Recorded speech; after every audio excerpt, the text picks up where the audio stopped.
أعوذ بالله من الشيطان الرجيم.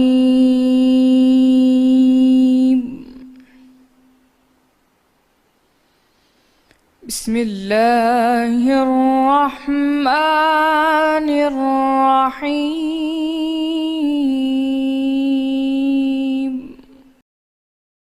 شروع اللہ کا نام لے کر جو بڑا مہربان نہایت رحم والا ہے۔ ہم کو روز قیامت کی قسم اور نفس الوامہ کی کہ سب لوگ اٹھا کر کھڑے کیے جائیں گے۔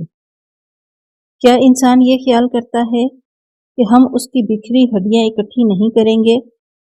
ضرور کریں گے، اور ہم اس بات پر قادر ہیں کہ اس کی پور پور درست کر دیں، مگر انسان چاہتا ہے کہ آگے کو خودسری کرتا جائے۔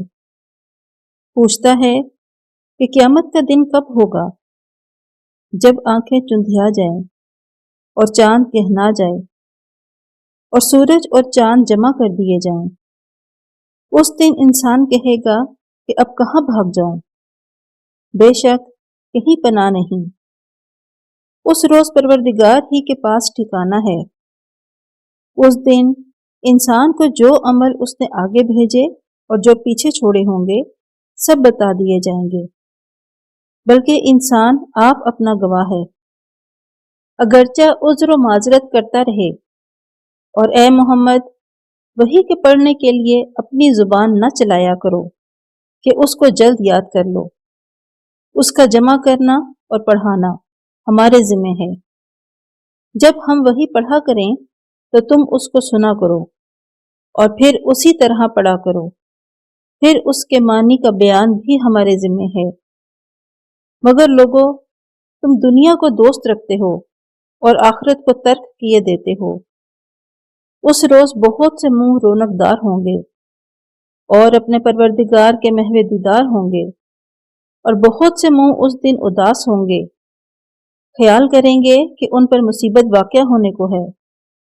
دیکھو، جب یہ جان گلے تک پہنچ جائے اور لوگ کہنے لگیں اس وقت کون جھاڑ پھونک کرنے والا ہے، اور اس جاں بلب نے سمجھا کہ اب سب سے جدائی ہے اور پنڈلی سے پنڈلی لپٹ جائے۔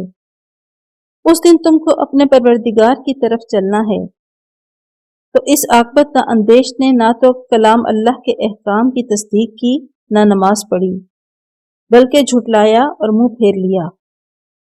پھر اپنے گھر والوں کے پاس اکڑتا ہوا چل دیا۔ افسوس ہے تجھ پر، پھر افسوس ہے، پھر افسوس ہے تجھ پر، پھر افسوس ہے۔ کیا انسان خیال کرتا ہے کہ یوں ہی چھوڑ دیا جائے گا؟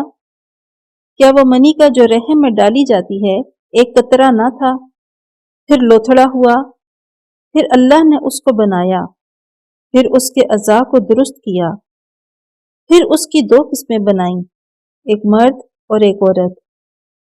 کیا اس کو اس بات پر قدرت نہیں کہ مردوں کو جلا اٹھائے؟ صدق اللہ